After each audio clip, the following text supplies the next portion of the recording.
இந்த கதையில நம்ம தோட்டத்து பக்கம் இருக்கிற ஒரு சின்ன குட்டி வான்கோழி தங்கம பத்தி பார்க்க போறோம். அடேங்கப்பா, அதுக்கு ஒரே ஒரு ஆசைதான்டா. அங்கோ மரத்தோட உச்சியில பளபளன்னு ஒரு மாம்பழம் தொங்குது பாரு.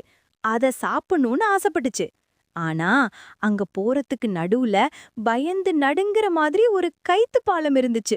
நம்ம தங்கம், ஐயோ எனக்கு பயமா இருக்கே என்ன சொல்லி சோர்ந்து போக, அதோட நண்பன் கபில், அனில் பக்கத்துல இருந்துச்சு. ஹே தங்கம், எதுக்குப்பா பயம்? நாம 2 பேரும் ஒன்னா சேர்ந்தா இந்த சின்ன பாலத்தை கடந்துட்டு போயிரலாம் என்ன சொல்லி அதோட கைய கெட்டியா பிடிச்சுக்கிட்டு மெதுவா பொறுமையா அடி எடுத்து வச்சுச்சு. பாலம் ஆடினாலும் தங்கம் தைரியமா நடந்துச்சு.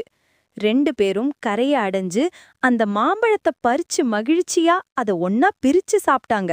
பாத்தீங்களா, நல்ல நண்பனும் துணிச்சலும் இருந்துச்சுன்னா எந்த கஷ்டத்தையும் ஈஸியா ஜெயிச்சுட்டு போயிரலாம்.